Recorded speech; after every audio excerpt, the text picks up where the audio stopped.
What is going on, guys? Welcome back to the channel. Panthers advice. This was probably the biggest win, I think, in the last few years. I want to say beating the Green Bay Packers. Micah Parsons, zero pressure. And there's so much that happened today that I'm probably going to forget some stuff, to be honest with you. I mean, there was a lot that happened between the Micah Parsons, zero pressures, Damian Lewis going down, Rico getting banged up a little bit, Chuba coming in, kind of doing his part right there. Bryce Young, ankle injury.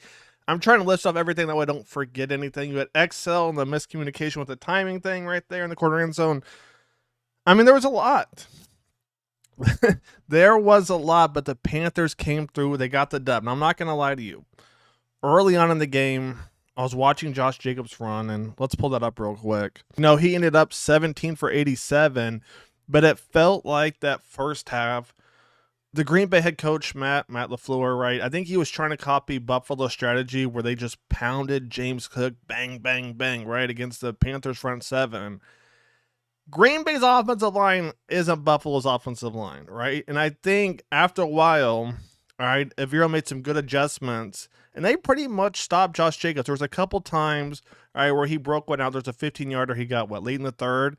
But for the most part, all right, they stopped Josh Jacobs, which was good to me, right? So they stopped Jacobs. They've stopped Bijan. Let's actually pull that up real quick. Who all have they stopped? Because I came out that video, like week 2, week 3, talking about the Panthers' run defense. It's legit, all right? And, it was right before the Bijan game, right? So let's take a look real quick, all right? So after week 2 against James Conner, you had Bijan, you had New England, you had Miami, Dallas, New York, Buffalo, and Green Bay.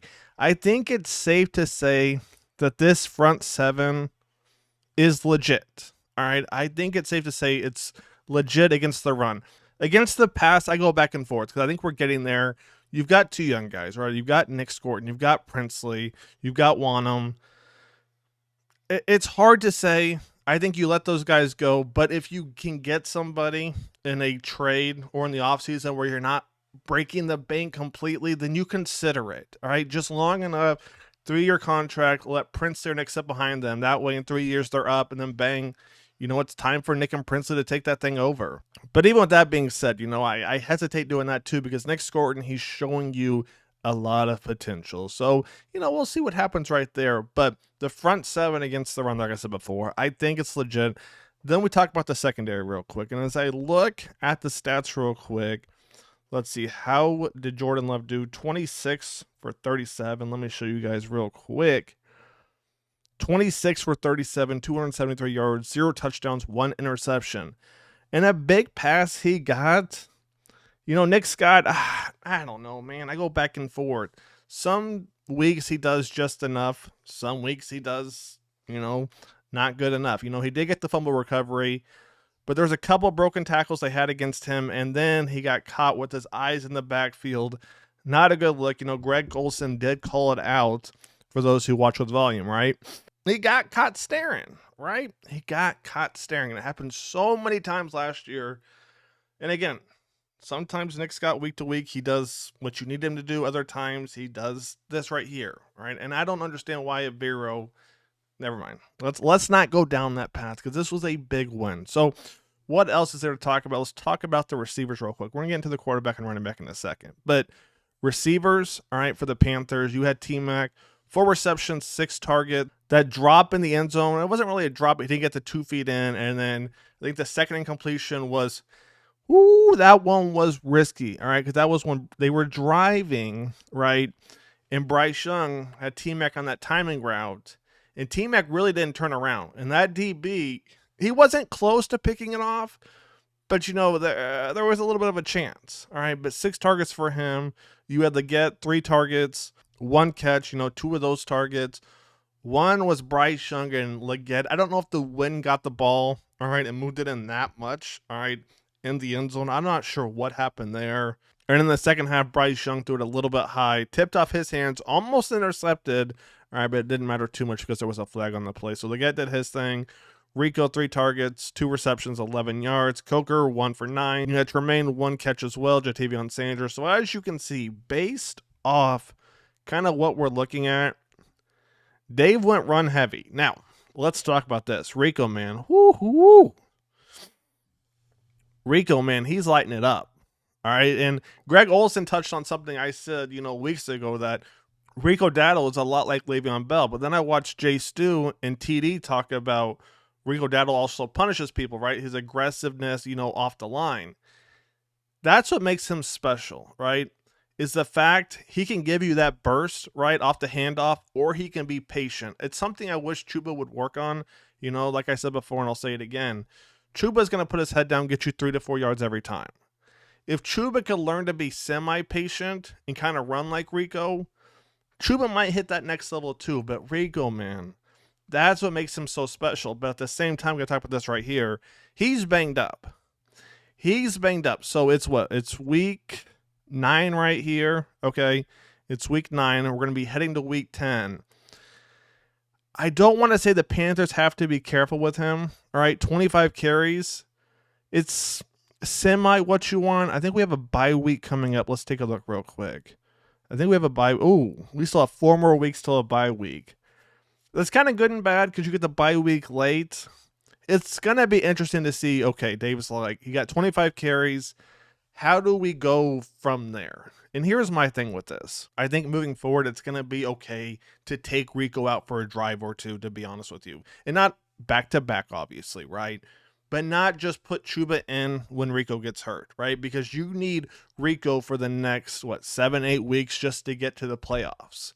And you need him healthy. You don't want him gassed. Because remember, even against Miami, even against Dallas, he was gassed in that final 2 minutes. So I think Dave has to figure out now, it's like, okay, when can I take him out? When does it make sense? Now, obviously, hindsight's 2020, right? And a lot of it depends on the game plan. Are the Panthers up? Are they down? So it's not an easy thing to do. But I think it's something he's going to have to do, to give Rico some type of rest, right? And the fact he's already banged up. You know what they say. If you go into the season hurt, you're going to leave the season hurt. And if you get hurt during the season, you're not going to recover, right? Especially as a running back. You're not going to recover, especially if you're the lead back now. Now, with that being said, Rico did his thing against the Packers defense. All right, and then there's Bryce Young. Let's talk about him real quick. 11 for 20, an interception, and took 1 sack. Now, I go back and forth with Bryce Young right here, right? Let's go full cam again real quick. You could tell he's still playing with a hurt ankle, right? The offensive line, it wasn't great, all right, against the pass rush, but at the same time, it was, considering who they had in, right? And then Micah Parsons, wasn't really a factor at all. All right, there was a couple times where the Packers did get pressure. But for who we had out there and what we were doing, not too bad. All right, and Bryce Young, he's coming back off the injury. I think he's still hurt a little bit. And like we talked about before, the Panthers have, let's see one more time real quick. They have New Orleans next week. And I don't want to say anything, right? But should they win? All right, Atlanta, San Fran, LA. So Bryce Young's going to have some tough stuff. All right, I think, kind of the latter stuff before the bye week. But it won't be easy. But hey, the Panthers are now 5-4. All right, let's talk about the defense. Why am I not talking about the defense? Roseboom, man, 15 tackles. What?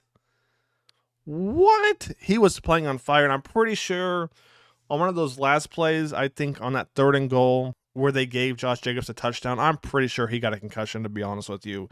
He did not look right. And maybe he was on the ground kind of telling the ref, Panthers have the ball. But Roseboom, man, he was playing lights out, 15 tackles. And here's the thing with this as well. Roseboom's not even the starting backer anymore, right? That goes to Trevin Wallace. So if you watched on 3rd down, sometimes they would drop Trevin in the box, Lathan Ransom in the box, whoever, right? They take Roseboom out. I like that the Panthers are finally making adjustments. Roseboom not being the starting linebacker, all right, he is and he isn't. And leading the team in tackles, 7 solo at that. All right, led the team in solo tackles too. Man, what? Right? 15 tackles for Roseboom. Then you got Trevin Wallace too. 9 tackles for him. At first, I felt like he kind of started a little slow, right? Feet in quicksand a little bit, but as the game went on, it felt like he got stronger. All right, then Tershawn Wharton, big game for him. 1 sack and a tackle for loss too. 7 tackles for Tershawn Wharton on the line. All right, 7 tackles for him on the line. Then you got Lathan Ransom right here, 6 tackles, 3 solo. You got Mike J, who dropped that pick in the end zone. Now, that was close, all right, because I couldn't tell if the Packers, I'm drawing a blank on his name real quick. Let me see. Receiving. I think it was Romeo Dobbs behind Mike J. Would he have caught him, if Mike J picks it off? I don't know. I haven't really seen Mike J run full speed. So I'm almost glad he dropped it. I don't know how fast he would have been out the line, right? So part of me is kind of glad he dropped it a little bit because Romeo was behind him, all right? But Mike J did his thing, J.C. Horn. Then you had Derek Brown making the Packers get 2 holding calls. Nick Scorton, like I said before, this dude's a beast. This dude is a beast. Trayvon Merrick, same thing. 2 tackles for loss for him. The Panthers cleaned up their run defense. All right. Now, the Packers, they had a couple injuries on the offensive line, if I'm not mistaken, but they cleaned up. You had Ashawn Robinson. You had Nku making plays on special teams. Shaw Smith-Wade, Jatavion Sanders, DJ Wanham. I mean, everything looks good for the Panthers, right? And let's look at the play-by-play real quick before we wrap this thing up for good. First drive, 3 plays, 0 yards. All right. Not a good start. But then the Packers fumble it. Nick Scott recovers it. And then Bryce Young leads the team all the way down. Well, him and Rico, obviously, right? And then that pick in the end zone, I'm like, I don't know what to think of that. Let's talk about that real quick. Him and Leggett, and I'm not saying one's right and one's wrong, or I'm not, calling out one of them. Him and Excel are never on the same page unless Bryce Young scrambles, right? Right? Because then they got on the same wavelength. But for whatever reason, on the play call, for some reason, man, unless the ball was hung up in there because of the wind, which I think Bryce would have said something, I don't understand what's going on with those two, right? Then we keep this thing going. Packers get a field goal. Panthers go. They get a touchdown. 7-6 at half. Packers miss their field goal right there. Panthers punt. All right, and then the Panthers get an interception. Trayvon Merrick right there. Perfect place, perfect time. That's what happens when your safeties stay where they're supposed to stay, right? Now, obviously, a little bit different of an assignment for him compared to Nick Scott, right, who got caught with his eyes in the backfield. But you get where I'm going. Then touchdown again. Packers turn it over on downs. And I'm sure I'm missing some stuff right here too. All right, this was huge right here. All right, incomplete right there. Try to do a lot of screens. And why did they try to do screens? Because of the way the Panthers play their defense, they play 8 to 10 yards off. And hey, screens will work as long as our guys wrap up, and they did. Panthers punt. All right, Packers score that touchdown late. I'm not going to lie. This one concerned me a little bit because it's like Avira was just playing so far off, and they just kept going underneath, short, short. You see this? All right. Kept going short left, short right, short middle. And they scored. I'm like, okay, what are the Panthers going to do? And Dave settles for a 49-yarder. A 49-yarder for Ryan Fitzgerald. Man, this kicker has been lights out. All right. Overall thoughts on the game are this right here. The Carolina Panthers, man, the front 7 looks good. Okay. Secondary, it's getting there. I don't think it's there yet. The receivers, I think, are good. We just have to figure out our identity. Bryce Young, I think he's still a little bit hurt. Rico looks good. Offensive line, run blocking looks good. Tight ends, I mean, you got Evans, you got JT and Tommy Tremble.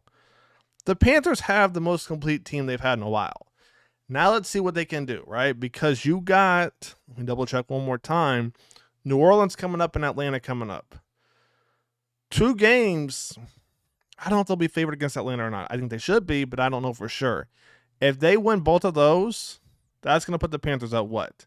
7-4, if I'm not mistaken. I don't know if the standings are updated or not. So I'm looking right here. It would put the Panthers at 7-4. 7-4, man, what? Now, all right, you got to go play San Fran. You got to play LA, but then you get a bye week. I like where we are. All right, I like where we are. Let me know your thoughts. Let's wrap it up. Panthers advice is out. I'll catch you guys on the next one. Take it easy. Peace.